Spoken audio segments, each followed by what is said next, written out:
ओम नमो भगवते वासुदेवाय। श्रीमद् भागवत महापुराणम एकादश स्कंध अथ प्रथमो अध्याय। यदुवंश को ऋषियों का शाप।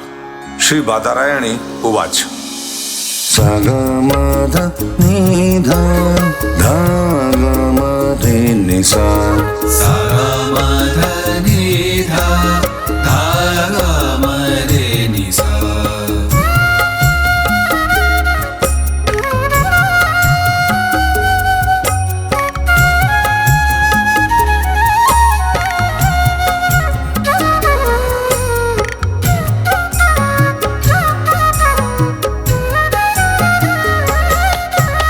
कृत्वा दैत्यवधं कृष्णः धर्मयदुभिर्वृतः भुवोऽवतारयद्वारं जविष्ठं जनयन् कलिम्। व्यास नंदन भगवान श्री सुखदेव जी कहते हैं, परीक्षित, भगवान श्री कृष्ण को बलराम जी तथा अन्य यदुवंशियों के साथ मिलकर बहुत से दैत्यों का संहार किया और कौरव और पांडवों में भी शीघ्र मारकाट मचाने वाला अत्यंत प्रबल कलह उत्पन्न करके पृथ्वी का भार उतार दिया। ये कोपिता सुबह पांडुसुत सपत्न्ये दुर्द्युत हेलनका चक्रहणादिभिस्तान् कृत्वा निमित्तमितु पितरतः समेतान् हत्वा नृपान्निर्हर क्षितिभारमीशम्। कौरवों ने कपटपूर्ण जुए से, तरह तरह के अपमानों से तथा द्रौपदी के केश खींचने आदि अत्याचारों से पांडवों को अत्यंत क्रोधित कर दिया था। उन्हीं पांडवों को निमित्त बनाकर भगवान श्री कृष्ण ने दोनों पक्षों में एकत्र हुए राजाओं को मरवा डाला और इस प्रकार पृथ्वी का भार हल्का कर दिया। भूभार राजपृतना यदुभिर्निरस्य गुप्तः स्वबाहुभिर् चिन्तयद् प्रमेयम्। मन्येवा निर्ननुगतो जगतं हि भारम् यज्ञादवं कुलमोह अविषज्ञ नास्ते। अपने बाहुबल से सुरक्षित यदुवंशियों के द्वारा पृथ्वी के भार, राजा और उनकी सेना का विनाश करके प्रमाणों के द्वारा ज्ञान के विषय न होने वाले भगवान श्री कृष्ण ने विचार किया कि लोक दृष्टि से पृथ्वी का भार दूर हो जाने पर भी वस्तुतः मेरी दृष्टि से अभी तक दूर नहीं हुआ, क्योंकि जिस पर कोई विजय नहीं प्राप्त कर सकता वह यदुवंश अभी पृथ्वी पर विद्यमान है। नैवान्यत परिभवस्य भवेत् कथञ्चित् मत्सञ्चय सविभवं नहनस्य नित्यम्। अन्तःकाले यदुकुलस्य विधाय वेणुस्तम्भस्य मणिमिव शान्तिमपि धाम। यह यदुवंश मेरे आश्रित है और हाथी, घोड़े, जनबल, धनबल आदि विशाल वैभव के कारण उच्छृंखल हो रहा है। अन्य किसी देवता आदि से भी इसकी किसी प्रकार पराजय नहीं हो सकती। मांस के वन में परस्पर संघर्ष से उत्पन्न अग्नि के समान इस यदुवंश में भी परस्पर कलह खड़ा करके मैं शांति प्राप्त कर सकूंगा और इसके बाद अपने धाम में जाऊंगा। एवं व्यावसितो राजन् सत्य संकल्प ईश्वर शाप व्याजानि विप्राणं संजने स्वकुलं विभु। राजन, भगवान सर्वशक्तिमान और सत्य संकल्प हैं। उन्होंने इस प्रकार अपने मन में निश्चय करके ब्राह्मणों के शाप के बहाने अपने ही वश का संहार कर डाला, सबको समेटकर अपने धाम में ले गए। समुद्यालोकुलावन्य विमुक्त्यालोचनमृणाम् गिरिस्था स्मरतां चित्तं पदस्था नीक्षतं क्रियम्। आच्छेद्य कीर्तिं शुश्लोकं वितत्य यसनुतो तमोनाय तरेष्यन्ति त्यगास्वं पदमीश्वरम्। परीक्षित, भगवान की वह मूर्ति त्रिलोकी के सौंदर्य का तिरस्कार करने वाली थी। उन्होंने अपनी सौंदर्य माधुरी से सबके नेत्र अपनी ओर आकर्षित कर लिए थे। उनकी वाणी, उनके उपदेश परम मधुर दिव्याति दिव्य थे। उनके द्वारा उन्हें स्मरण करने वाले चित्त उन्होंने छीन लिए थे। उनके चरण कमल त्रिलोक सुंदर थे। जिसने उनके एक चरण चिन्ह का भी दर्शन कर लिया, उनकी बहिर्मुखता दूर भाग गई। वह कर्म प्रपंच से ऊपर उठकर उन्हीं की सेवा में लग गया। उन्होंने अनायासी पृथ्वी में अपनी कीर्ति का विस्तार कर दिया, जिसका बड़े बड़े सुकवियों ने बड़ी ही सुंदर भाषा में वर्णन किया है। वह इसलिए कि मेरे चले जाने के बाद लोग मेरी इस कीर्ति का गान, श्रवण और स्मरण करके इस अज्ञान रूप अंधकार से सुगमतया पार हो जाएंगे। इसके बाद परम ऐश्वर्यशाली भगवान श्री कृष्ण ने अपने धाम को प्रयाण किया। राजोवाच। ब्रह्मज्ञानं पदान्यानं नित्यं वृद्धो प्रसेविनां विप्रशाप कथमभूत् विष्णुना विष्णुचेतसाम्। राजा परीक्षित ने पूछा, भगवान यदुवंशी बड़े ब्राह्मण भक्त थे, उनमें बड़ी उदारता भी थी और वे अपने कुल वृद्धों की नित्य निरंतर सेवा करने वाले थे। सबसे बड़ी बात तो यह है कि उनका चित्त भगवान श्री कृष्ण में लगा रहता था। फिर उनसे ब्राह्मणों का अपराध कैसे बन गया और क्यों ब्राह्मणों ने उन्हें शाप दिया? यनिमेत समय शाप यादृशु द्विजसत्तनु कथमिकात्मनां वेद एतत् सर्वं वदस्मि। भगवान के परम प्रेमी विप्रवर उस शाप का कारण क्या था तथा क्या रूप था? समस्त यदुवंशियों के आत्मा स्वामी और प्रियतम एकमात्र भगवान श्री कृष्ण ही थे। फिर उनमें फूट कैसे हुई? दूसरी दृष्टि से देखें तो वे सब ऋषि अद्वैतदर्शी थे। फिर उनको ऐसी भेद दृष्टि कैसे हुई? यह सब आप कृपा करके मुझे बतलाइए।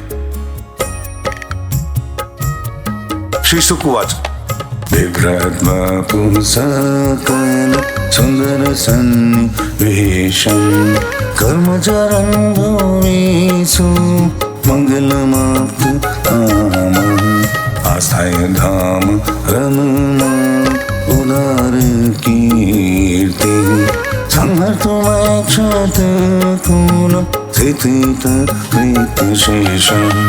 श्री सुखदेव जी ने कहा, भगवान श्री कृष्ण ने वह शरीर धारण करके जिसमें संपूर्ण सुंदर पदार्थों का सन्निवेश था, पृथ्वी में मंगल में कल्याणकारी कर्मों का आचरण किया। वे पूर्ण काम प्रभु द्वारका धाम में रहकर क्रीड़ा करते रहे और उन्होंने अपनी उदार कीर्ति की स्थापना की। अंत में श्री हरि ने अपने कुल के संहार उपसंहार की इच्छा की, क्योंकि अब पृथ्वी का भार उतरने में इतना ही कार्य शेष रह गया था।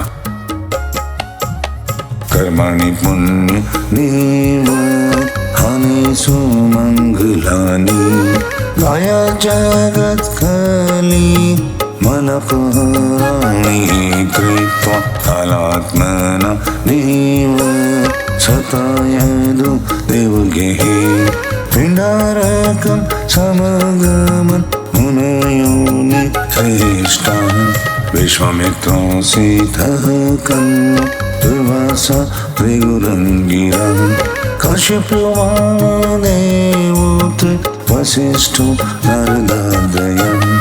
भगवान श्री कृष्ण ने ऐसे परम मंगलमय और पुण्य प्राप्त कारण किए जिनका गान करने वाले लोगों के सारे कलिमल नष्ट हो जाते हैं। अब भगवान श्री कृष्ण भगवान उग्रसेन की राजधानी द्वारकापुरी में वसुदेव जी के घर यादवों का संहार करने के लिए काल रूप से ही निवास कर रहे थे। उस समय उनके विदा कर देने पर विश्वामित्र, असित, कर्ण, दुर्वासा, भृगु, अंगिरा, कश्यप, वामदेव, अत्रि, वशिष्ठ और नारद आदि बड़े बड़े ऋषि द्वारका के पास ही पिंडराक क्षेत्र में जाकर निवास करने लगे थे।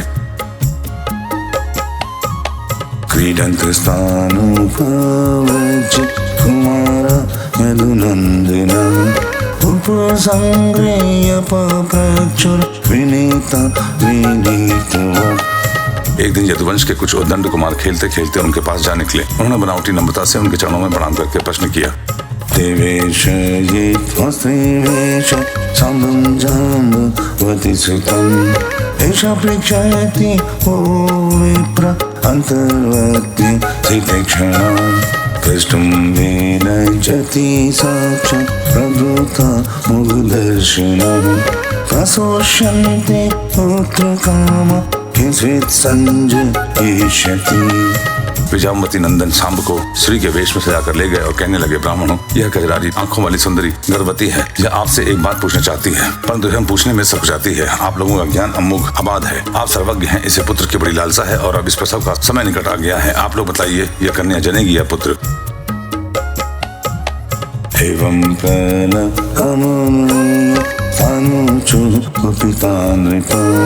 जनयिष्यति वो मंद मुसलम पुननाशनम्। परीक्षित, जब उन कुमारों ने इस प्रकार उन ऋषि मुनियों का धोखा देना चाहा तब वे भगत प्रेरणा से क्रोधित हो उठे। उन्होंने कहा, मूर्खों, अब एक ऐसा मूसल पैदा करेगी जो तुम्हारे कुल का नाश करने वाला होगा।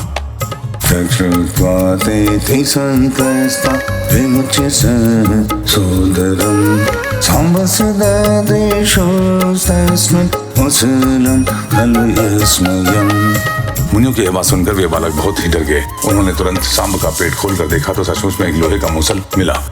किंकृतं मंदभाग्येन किंवदेशं तेन जनः इति विह्वलितागेह नादाय मूसलं जयुः। अब वे पछताने और कहने लगे, हम बड़े अभागे हैं, देखो हम लोगों ने यह क्या अनर्थ कर डाला। अब लोग हमें क्या कहेंगे। इस प्रकार वे बहुत ही घबरा गए और मूसल लेकर अपने निवास स्थान में गए। क्षुपनीय सरसि परिम्लान मुखश्रियः प्राज्ञ आवेदयाञ्चक्रु सर्वयादव सन्निधौ।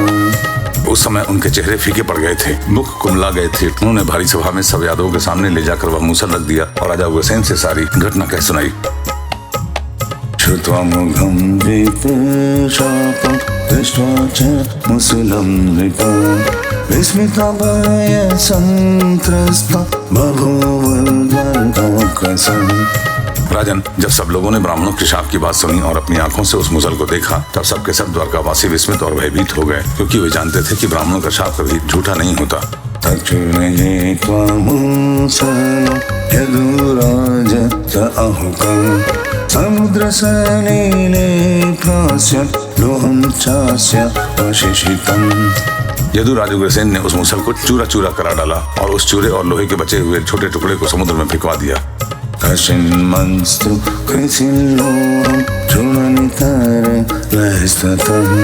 मुह्यमानानि वेलायां लग्नान्यासन् किलरकम्। परीक्षित, उस लोहे के टुकड़े को एक मछली निगल गई और चूरा तरंगों के साथ बह बहकर समुद्र के किनारे आ गया। वह थोड़े दिनों में एक रक्त के रूप में उग आया। मत्स्योग्रीहि तोमत्योग्नो जलेनान्य सहर्णवे तस्योदरगतं लोहं सशल्यलोभिकोकरो। मछली मारने वाले मछुओं ने समुद्र में दूसरी मछलियों के साथ उस मछली को भी पकड़ लिया। उसके पेट में जो लोहे का टुकड़ा था, उसको जरा नामक व्याध ने अपने बाण की नोक में लगा लिया। भगवान् ज्ञाते सर्वत्र ईश्वरोऽपि तदन्यथा कर्तुं नैष विप्रशापं फलरूप्यन्वमोदते। भगवान सबको जानते थे, वे शाप को उलट भी सकते थे, फिर भी उन्होंने ऐसा करना उचित न समझा। काल रूपधारी प्रभु ने ब्राह्मणों के शाप का अनुमोदन ही किया।